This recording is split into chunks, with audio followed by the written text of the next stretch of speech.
मान लीजिए एक बहुत ही आम दिन है। कोई इंसान अपने किसी करीबी दोस्त या रिश्तेदार के साथ बैंक जाता है।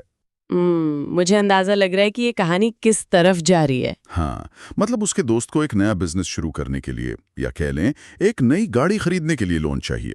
बैंक वाले एक लंबा चौड़ा फॉर्म आगे बढ़ाते हैं और कहते हैं कि इस लोन के लिए हमें एक गारंटर की जरूरत पड़ेगी। बिल्कुल। और बिना 2 बार सोचे सिर्फ दोस्ती के खातिर वो इंसान उस पेपर पर एक सिग्नेचर कर देता है। सही कहा। देखने में तो ये बहुत ही आम मतलब रोजमर्रा की जिंदगी का एक छोटा सा डिसीजन लगता है, एक सिंपल फॉर्मेलिटी, है ना? लेकिन जरा सोचने वाली बात है, 3 साल बाद अचानक उस इंसान के घर पर बैंक का नोटिस आता है कि उसकी खुद की प्रॉपर्टी सीज की जाएगी क्योंकि उसके दोस्त ने लोन नहीं चुकाया। और ये किसी मूवी का प्लॉट नहीं है, ये हमारी सोसाइटी में हर रोज होता है। बिल्कुल होता है। और इसका सबसे बड़ा कारण ये है कि लोग उन अदृश्य जालों को नहीं समझते जो कानून की किताबों में छुपे हैं। इन सिंपल सिग्नेचर्स के पीछे एक बहुत ही कॉम्प्लेक्स और पावरफुल लीगल स्ट्रक्चर काम कर रहा होता है। और ये स्ट्रक्चर कोई नया नहीं है, बल्कि अंग्रेजों के ज़माने के इंडियन कॉन्ट्रैक्ट एक्ट 1872 पर टिका हुआ है। लोग अक्सर इन लीगल डॉक्यूमेंट्स को बिना उनकी गहराई समझे साइन कर देते हैं। सही बात है। देखिए, इंडियन कॉन्ट्रैक्ट एक्ट का जो पहला हिस्सा है वो जनरल प्रिंसिपल्स की बात करता है, जैसे ऑफर क्या है, एक्सेप्टेंस क्या है। लेकिन लोग हम इसके चैप्टर 8 में एंटर करते हैं, यानी सेक्शन 124 से लेकर 147 तक, तो हम स्पेसिफिक कॉन्ट्रैक्ट्स की दुनिया में आ जाते हैं। हाँ, और यही कॉन्ट्रैक्ट्स मॉडर्न कॉमर्स, बैंकिंग और क्रेडिट सिस्टम्स की असल फाउंडेशंस हैं। तो आज के इस गहरे विश्लेषण में हमारा मिशन इन्हीं लीगल स्ट्रक्चर्स के भारी भरकम जाल को सुलझाना है। हम मुख्य रूप से फोकस करेंगे 2 बहुत ही महत्वपूर्ण कॉन्ट्रैक्ट्स पे। पहला है कॉन्ट्रैक्ट ऑफ इंडेमनिटी, जिसे हम नुकसान से बचाव या क्षतिपूर्ति का अनुबंध कह सकते हैं। और दूसरा, जो कि सबसे जरूरी है, कॉन्ट्रैक्ट ऑफ गारंटी। बिल्कुल, हमारा गोल ये समझना है कि बिजनेस और बैंकिंग में रिस्क को एक पार्टी से दूसरी पार्टी पर कैसे ट्रांसफर किया जाता है। और इन दोनों कॉन्ट्रैक्ट्स का नेचर क्या है, और सबसे जरूरी बात, इनके बीच का असली लीगल फर्क क्या है, वो भी बिना किसी जटिल लीगल जार्गन में खोए। तो चलिए एक लॉजिकल शुरुआत करते हैं। सेक्शन 124 से कॉन्ट्रैक्ट ऑफ इंडेमनिटी आखिर है क्या? अगर हम बिल्कुल बेसिक डेफिनेशन पर जाएं, तो इंडेमनिटी एक लैटिन शब्द इमडमनिश से आता है। इसका मतलब होता है अनहार्म्ड या अनडैमेज्ड रहना, यानी नुकसान से पूरी तरह सुरक्षित रहना। बिल्कुल। लीगल टर्म्स में सेक्शन 124 इसको ऐसे डिफाइन करता है कि जब एक पार्टी दूसरी पार्टी को प्रॉमिस करती है कि वो उसको किसी भी ऐसे नुकसान से बचाएगी जो खुद प्रॉमिसर की वजह से हुआ हो या किसी तीसरे इंसान की वजह से हुआ हो। अच्छा, तो इस कॉन्ट्रैक्ट का प्राइमरी काम रिस्क को शिफ्ट करना होता है। हाँ, इसमें एसेंशियली सिर्फ 2 पार्टीज इन्वॉल्व होती हैं। एक होता है इंडेमनिफायर, जो नुकसान की भरपाई करने का प्रॉमिस करता है, और दूसरा इंडेमनिटी होल्डर, जिसका नुकसान कवर किया जा रहा है। मतलब ये बिल्कुल एक बाईपार्टाइट यानी 2 तरफा एग्रीमेंट है। सही पकड़ा आपने। लेकिन यहाँ एक बहुत ही दिलचस्प लीगल पेच है जो इंडियन लॉ को इंग्लिश लॉ से अलग करता है। ओह, वो कैसे? देखिए, इंग्लिश लॉ में इंडेमनिटी का स्कोप बहुत ब्रॉड है। उसमें आग लगना, एक्सीडेंट्स या नेचुरल डिजास्टर्स भी कवर हो जाते हैं। अच्छा। लेकिन इंडियन कॉन्ट्रैक्ट एक्ट के सेक्शन 124 में एक स्ट्रिक्ट ह्यूमन एजेंसी का रिस्ट्रिक्शन है। वेट, ह्यूमन एजेंसी का मतलब क्या है यहाँ? मतलब एक्ट के शब्द हैं by the conduct of the promisor himself और by the conduct of any other person. इसका प्रैक्टिकल मतलब ये निकलता है कि भूकंप, बाढ़ या प्राकृतिक आग लगना जैसे एक्ट्स ऑफ गॉड कानूनी रूप से इस सेक्शन के अंदर इंडेमनिटी नहीं माने जाते। अरे वाह, तो मतलब किसी इंसान की गलती या हरकत का होना जरूरी है? बिल्कुल जरूरी है। लेकिन सवाल उठता है कि कानून बनाने वालों ने ये रेस्ट्रिक्शन क्यों लगाया होगा? इसका एक बहुत बड़ा कारण है इन जनरल कॉन्ट्रैक्ट्स को इंश्योरेंस सेक्टर से अलग रखना। प्राकृतिक आपदाओं या एक्सीडेंट्स के लिए अलग से लाइफ और जनरल इंश्योरेंस कॉन्ट्रैक्ट्स होते हैं, जिन्हें कॉन्टिंजेंट कॉन्ट्रैक्ट्स कहा जाता है ना? हाँ, सेक्शन 31 के तहत। हालांकि आम बोलचाल में हम उन्हें भी इंडेमनिटी बोल देते हैं, लेकिन स्ट्रिक्ट लीगल सेंस में एक ह्यूमन एक्टर का होना जरूरी है जिसकी वजह से लॉस हुआ हो। और इसमें जो लायबिलिटी होती है वो प्राइमरी और इंडिपेंडेंट होती है। इस कॉन्सेप्ट को समझने के लिए एक फाइनेंशियल अम्ब्रेला की एनालॉजी बहुत अच्छी तरह काम करती है। अम्ब्रेला? वो कैसे? देखिए, इंडेमनिटी एक छाते की तरह है। जो तभी खुलता है जब नुकसान की बारिश होती है। जब तक बारिश नहीं होगी, छाते का कोई इस्तेमाल नहीं है। ये तो बहुत ही बढ़िया उदाहरण है। हाँ, और जब बारिश होती है तो छाते का काम है इंसान को पूरी तरह सूखा रखना, यानी उसको उसी फाइनेंशियल पोजीशन में वापस लाना जहां वो लॉस से पहले था। बिल्कुल। और ये छाता आखिर कैसे काम करता है, ये समझने के लिए एक बहुत पुराना बॉम्बे हाई कोर्ट का मामला है, गजानन मोरेश्वर वाला केस। ओहो हाँ, इस केस ने तो सोसाइटी में मौजूद एक बहुत बड़ा मिथ तोड़ा था। बिल्कुल तोड़ा था। पहले लोग सोचते थे कि इंडेमनिफायर को पैसे तभी देने पड़ेंगे जब इंडेमनिटी होल्डर की जेब से सच में पैसा खर्च हो चुका हो। मतलब पहले इंसान खुद अपनी जेब से नुकसान भरे, पूरी तरह बर्बाद हो और फिर आकर अपने इंडेमनिफायर से क्लेम करे। हाँ, लोग यही मानते थे, लेकिन इस केस में जज ने क्लैरिफाई किया कि ये बिल्कुल जरूरी नहीं है अगर इंडेमनिटी होल्डर की लायबिलिटी एब्सोल्यूट हो गई है। एब्सोल्यूट मतलब ये तय हो गया है कि उसको पैसे देने ही हैं। बिल्कुल। जब उसके ऊपर लीगल प्रेशर आ गया है तो वो इंडेमनिफायर को बोल सकता है कि आप आगे आओ और इस लायबिलिटी को क्लियर करो। तो इंसान को अपना बैंक अकाउंट खाली होने का वेट नहीं करना पड़ेगा। एकदम सही। जैसे ही लायबिलिटी निश्चित होती है, इंडेमनिफायर को आना ही पड़ता है। लेकिन आप सोचिए, इंडेमनिटी तो तब काम आती है जब नुकसान होने का डर हो या नुकसान हो गया हो। बिजनेस की दुनिया तो इस तरह नहीं चलती है ना। आपका मतलब है बिजनेस शुरू करने से पहले वाले फेज की बात? हाँ, क्या हो अगर बिजनेस में नुकसान होने से पहले ही एक नया काम शुरू करने के लिए किसी को क्रेडिट या भरोसे की जरूरत हो? बैंक किसी अनजान इंसान को सिर्फ उसका मुस्कुराता हुआ चेहरा देखकर तो लोन नहीं देगा। बिल्कुल नहीं देगा। और यही पर एक गैप आता है। उस इनिशियल क्रेडिट को फ्लो करवाने के लिए हमारी 2 पार्टीज वाली ढाल काफी नहीं होती। हमें एक 3 पार्टीज वाला सेफ्टी नेट चाहिए होता है। और यहीं हम एंटर करते हैं इस गहरे विश्लेषण के सबसे इंपॉर्टेंट हिस्से में, सेक्शन 126 यानी contract of guarantee. Contract of guarantee का इकोनॉमिक फंक्शन ही यही है, बिना किसी इमीडिएट कैश के मार्केट में क्रेडिट और ट्रस्ट को इनेबल करना। तो सेक्शन 126 कहता क्या है? ये कहता है कि गारंटी एक ऐसा कॉन्ट्रैक्ट है जहां एक इंसान प्रॉमिस करता है कि अगर कोई तीसरा इंसान अपना वादा पूरा करने में डिफॉल्ट करता है यानी चूक करता है, तो मैं उसकी जगह वो लायबिलिटी पूरी करूंगा। तो यहां हम एक ट्राइपार्टाइट यानी 3 ध्रुवों वाले स्ट्रक्चर की बात कर रहे हैं। बिल्कुल। इसमें एक होता है क्रेडिटर जो लोन या उधार दे रहा है, दूसरा होता है प्रिंसिपल डेटर जो उधार ले रहा है और जिसके डिफॉल्ट करने का रिस्क है, और तीसरा सबसे इंपॉर्टेंट प्लेयर श्योरिटी या गारंटर जो क्रेडिटर से कहता है कि इसको लोन दे दो, अगर ये नहीं देगा तो मैं इसकी भरपाई करूंगा। अक्सर लोग इस ट्राइपार्टाइट अरेंजमेंट को उन रशियन डॉल्स की तरह सोचते हैं जहां एक कॉन्ट्रैक्ट के अंदर दूसरा कॉन्ट्रैक्ट छुपा होता है। हाँ, लेकिन ये उसे देखने का एक गलत तरीका है, क्योंकि रशियन डॉल्स एक दूसरे के अंदर पूरी तरह छुप जाती हैं। तो इसे कैसे देखना चाहिए? गारंटी के स्ट्रक्चर को एक 3-legged स्टूल यानी 3 पैरों वाले स्टूल की तरह देखना चाहिए। अगर स्टूल का एक भी पाया टूट जाए तो पूरा स्ट्रक्चर गिर जाता है। अच्छा, तो गारंटी के अंदर असल में 3 अलग-अलग कॉन्ट्रैक्ट्स होते हैं जो एक दूसरे से जुड़े होते हैं। बिल्कुल। पहला कॉन्ट्रैक्ट होता है क्रेडिटर और प्रिंसिपल डेटर के बीच। ये वो ओरिजिनल एग्रीमेंट है जहां बैंक लोन दे रहा है, जिसे हम प्राइमरी डेट कहते हैं। हाँ। दूसरा कॉन्ट्रैक्ट होता है क्रेडिटर और श्योरिटी के बीच। ये एक सेकेंडरी कॉन्ट्रैक्ट है। श्योरिटी क्रेडिटर को प्रॉमिस करता है कि अगर डेटर फेल हुआ तो लायबिलिटी मेरी है। यहाँ ध्यान देने वाली बात यह है कि श्योरिटी टू लायबिलिटी सेकेंडरी होती है, प्राइमरी नहीं। बिल्कुल सही।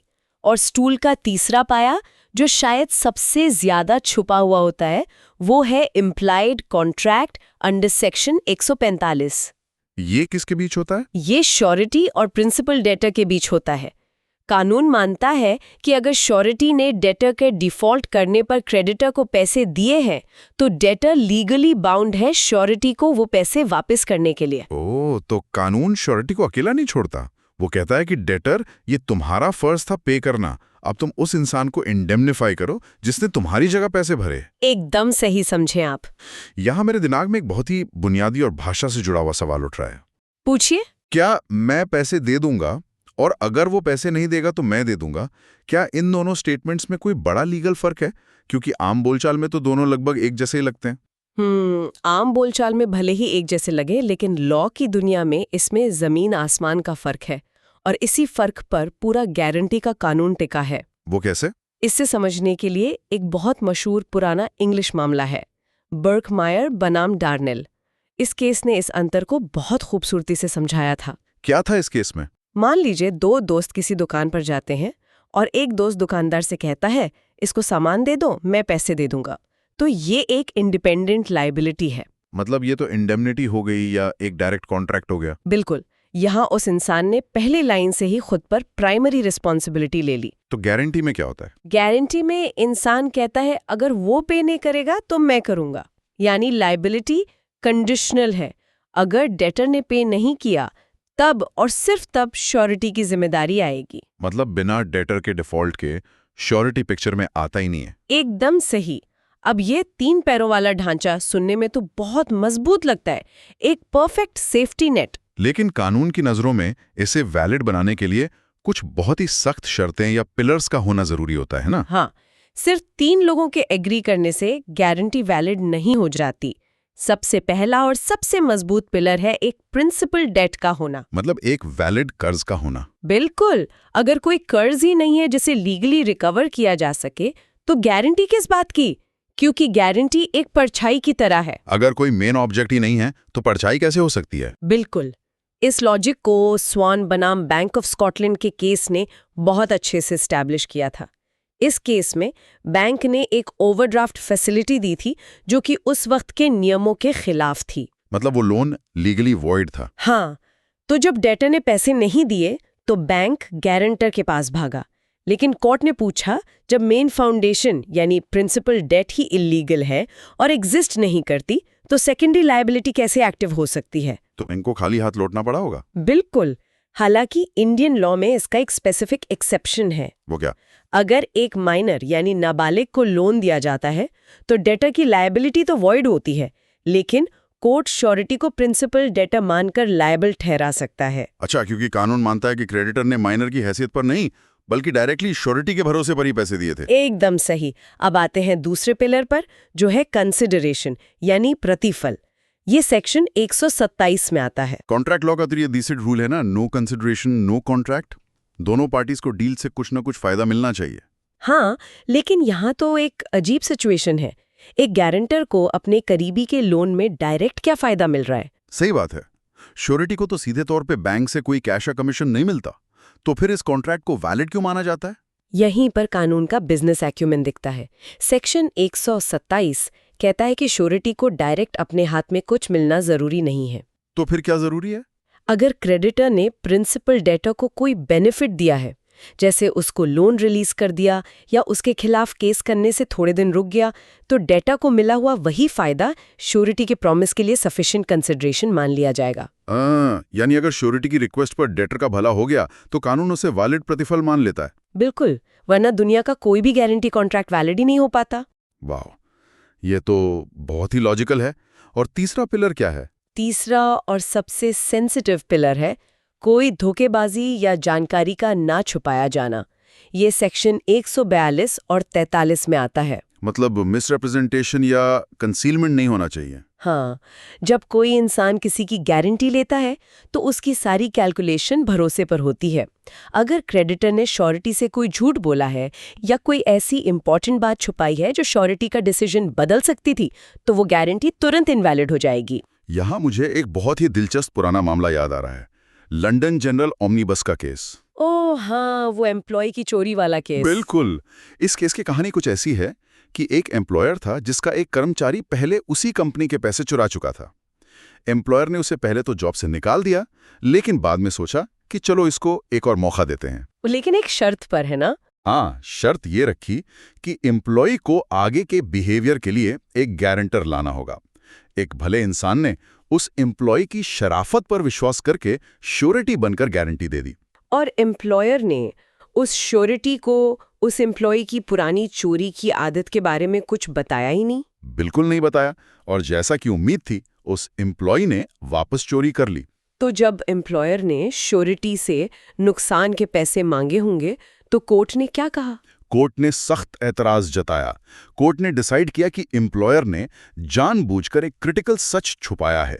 अगर श्योरिटी को पता होता कि वो एक एडमिटेड चोर की गारंटी ले रहा है तो वो कभी अपने फाइनेंशियल फ्यूचर को रिस्क में नहीं डालता। बिल्कुल सही डिसीजन था। इस इंटेंशनल साइलेंस की वजह से श्योरिटी पूरी तरह डिस्चार्ज हो गया, अपनी सारी लायबिलिटी से आज़ाद। तो अब जब हम समझ चुके हैं कि एक वैलिड गारंटी कैसे बनती है और उसको तोड़ने के तरीके क्या हैं, तो एक बहुत बड़ा प्रैक्टिकल सवाल सामने आता है। वो क्या? जब गारंटी सच में ट्रिगर होती है, जब डेटर पैसे देने से मना कर देता है, तो इस श्योरिटी के कंधों पर असल में कितना बड़ा बोझ आता है? कानून की भाषा में इसे को-एक्सटेंसिव लायबिलिटी का सिद्धांत कहते हैं, जो सेक्शन 128 में आता है। को-एक्सटेंसिव लायबिलिटी, इसका आसान मतलब क्या हुआ? इसका सीधा सा मतलब है कि श्योरिटी की जवाबदेही ठीक उतनी ही है जितनी प्रिंसिपल डेटर की, न उससे कम न उससे ज्यादा। जब तक कि कॉन्ट्रैक्ट में स्पेसिफिकली कोई लिमिट ना लगाई गई हो। बिल्कुल। मतलब अगर बैंक से 10 लाख का लोन लिया गया है तो 10 लाख का प्रिंसिपल, उस पर हर दिन बढ़ने वाला इंटरेस्ट, और यहाँ तक कि अगर बैंक को कोर्ट केस करना पड़ा तो उसके महंगे लीगल चार्जेस, मेरा मतलब है वो सब खर्चे डेटर के साथ साथ श्योरिटी पर भी इक्वली लग जाते हैं। और यहीं पर सोसाइटी में एक बहुत बड़ी गलतफहमी है।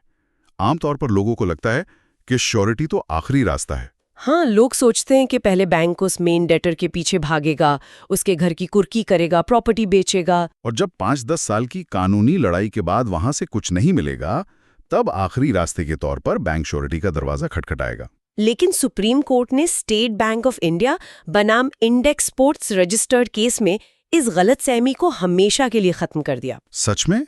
सुप्रीम कोर्ट ने क्या कहा? सुप्रीम कोर्ट ने क्लियर किया कि बैंक को पहले प्रिंसिपल डेटा पर केस करने की कोई कंपल्शन नहीं है। वेट, मतलब बैंक सीधे गारंटर के पास आ सकता है? बिल्कुल। इसके पीछे का फाइनेंशियल लॉजिक बहुत क्लियर है। अगर बैंक को अपनी ही दिए हुए लोन को रिकवर करने के लिए पहले डेटर से एक लंबा केस लड़ना पड़े, तो श्योरिटी रखने का फायदा ही क्या हुआ? ये तो पॉइंट है। गारंटी ली ही इसलिए जाती है कि बैंक को डिफॉल्ट के वक्त तुरंत एक ऑल्टरनेटिव सोर्स मिल सके। एकदम सही। जैसे ही डेटर डिफॉल्ट करता है, क्रेडिटर सीधे श्योरिटी का दरवाजा खटखटा सकता है और अपना पूरा पैसा मांग सकता है। बाप रे! अब एक इंसान पर ये तलवार कब तक लटकती रहेगी, ये तो इस बात पर डिपेंड करता है कि गारंटी किस टाइप की है। हाँ, मोटे तौर पर इसके 2 मेन टाइप्स होते हैं, स्पेसिफिक गारंटी और कंटिन्यूइंग गारंटी। इन दोनों का डिफरेंस बिल्कुल वैसा ही है जैसा एक मूवी टिकट और एक OTT प्लेटफॉर्म के मंथली सब्सक्रिप्शन में होता है। ये एनालॉजी मुझे बहुत पसंद है। स्पेसिफिक गारंटी एक सिंगल मूवी टिकट की तरह है। एक बार यूज किया, ट्रांजैक्शन खत्म और टिकट की वैल्यू 0। मतलब किसी ने गारंटी दी कि एक इंसान दुकान से एक बार 50,000 का सामान उधार ले रहा है। जैसे ही उसने वो पैसे चुका दिए, वो गारंटी वहीं परमानेंटली खत्म हो जाती है। बिल्कुल। उसके बाद अगर वो इंसान वापस उधार लेता है तो श्योरिटी उसके लिए लायबल नहीं है। और दूसरी तरफ है कंटिन्यूइंग गारंटी, जो सेक्शन 129 में आती है, जो कि एक मंथली सब्सक्रिप्शन की तरह है। ये किसी एक ट्रांजैक्शन के लिए नहीं, बल्कि एक सीरीज ऑफ ट्रांजैक्शंस के लिए चलती रहती है। जैसे किसी बिजनेस पार्टनर के लिए बैंक को गारंटी देना कि अगले 2 साल तक ये जितनी बार लोन निकाले और चुकाए, मेरी गारंटी है। हाँ, और ये साइकिल तब तक चलता रहेगा जब तक कि श्योरिटी फॉर्मली नोटिस देके उस सब्सक्रिप्शन को कैंसिल नहीं करता। यानी सेक्शन 130 के तहत फ्यूचर ट्रांजैक्शंस के लिए उसे रिवोक नहीं करता। लेकिन एक जरूरी बात है यहाँ, रिवोक करने से पहले जो कर्ज लिया जा चुका है उसके लिए श्योरिटी की लायबिलिटी बरकरार रहती है। रिवोकेशन सिर्फ आगे आने वाले नए ट्रांजैक्शंस को रोकता है। तो अब जब हमने इंडेमनिटी और गारंटी दोनों की गहराइयां नाप ली हैं, तो अब एक अल्टीमेट शोडाउन का वक्त है। बिल्कुल। इन दोनों कॉन्ट्रैक्ट्स को आमने सामने रखकर देखते हैं ताकि इनका फंडामेंटल डिफरेंस एकदम क्लियर हो जाए। तो पहला डिफरेंस है स्ट्रक्चर का। इंडेमनिटी में सिर्फ 2 पार्टीज और एक कॉन्ट्रैक्ट होता है, जबकि गारंटी में 3 पार्टीज और 3 आपस में जुड़े हुए कॉन्ट्रैक्ट्स होते हैं। दूसरा डिफरेंस लायबिलिटी के नेचर का है। इंडेमनिटी में जवाबदेही प्राइमरी और इंडिपेंडेंट होती है। जैसे ही नुकसान होता है, लायबिलिटी खड़ी हो जाती है। लेकिन गारंटी में लायबिलिटी सेकेंडरी और कोलैटरल होती है। वो तब तक सुई रहती है जब तक प्रिंसिपल डेटर चूक नहीं करता। तीसरा बड़ा फर्क कर्ज की एग्जिस्टेंस पर है। इंडेमनिटी में कॉन्ट्रैक्ट बनते वक्त कोई पहले से मौजूद कर्ज नहीं होता। हाँ, लायबिलिटी सिर्फ कंटिंजेंट होती है, नुकसान हो भी सकता है और नहीं भी। लेकिन गारंटी का तो फाउंडेशन ही एक एग्जिस्टिंग या फ्यूचर प्रिंसिपल डेट होता है। बिल्कुल। और अब आते हैं चौथे और सबसे पावरफुल अंतर पर, द राइट टू सू, यानी क्लेम करने का अधिकार। ये सबसे दिलचस्प है। इंडेमनिटी में अगर किसी तीसरे इंसान की गलती से नुकसान हुआ और इंडेमनिफायर ने उस नुकसान की भरपाई कर दी, तो क्या वो डायरेक्ट उस तीसरे इंसान पर केस कर सकता है? इंडियन लॉ के हिसाब से तो बिल्कुल नहीं।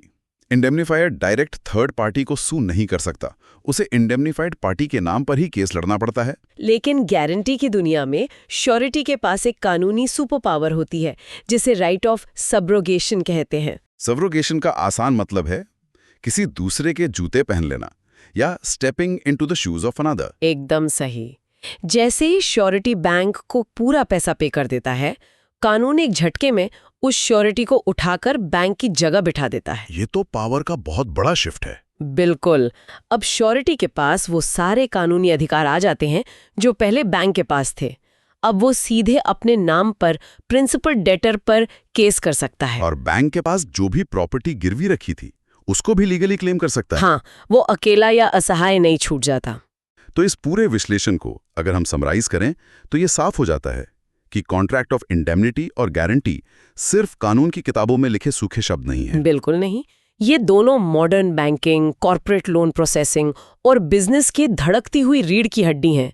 इन लीगल फ्रेमवर्क्स के बिना कोई भी बैंक रिस्क नहीं लेगा। और अगर बैंक रिस्क नहीं लेगा तो क्रेडिट मार्केट सूख जाएगा और बिजनेस एक्सपेंड नहीं कर पाएंगे। लेकिन इस पूरी चर्चा का सबसे बड़ा प्रैक्टिकल टेकअवे हमारी पर्सनल लाइफ के लिए है। हाँ, अगर कभी कोई दोस्त या रिश्तेदार लोन के पेपर लेकर आए और कहे कि यार बस एज अ गारंटर एक छोटा सा सिग्नेचर कर दे, फॉर्मेलिटी है, तो याद रखें कि ये कोई फॉर्मेलिटी नहीं है। ये को एक्सटेंसिव लायबिलिटी का एक बहुत ही गहरा और खतरनाक कमिटमेंट है। उस एक सिग्नेचर से इंसान उस कर्ज को उतना ही अपना बना लेता है जितना कि वो उधार लेने वाले का है। इसलिए सावधानी बहुत जरूरी है।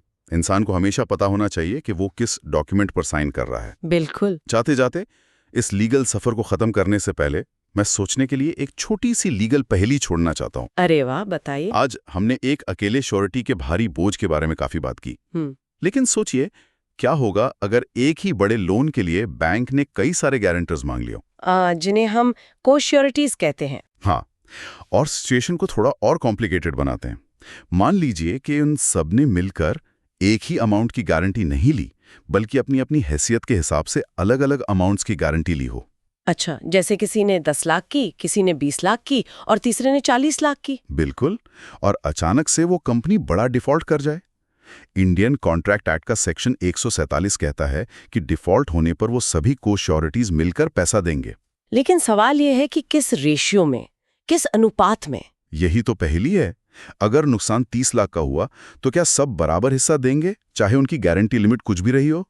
या फिर वो अपनी लिमिट्स के हिसाब से प्रपोर्शन में देंगे? ये लाइबिलिटी का बंटवारा सिर्फ मैथ्स का सवाल नहीं है, बल्कि फेयरनेस और कमर्शियल लॉजिक का एक बड़ा टेस्ट है।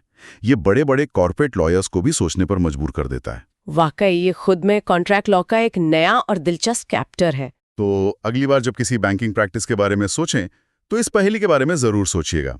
तब तक के लिए आगे पढ़ते रहिए और सवाल पूछते रहिए।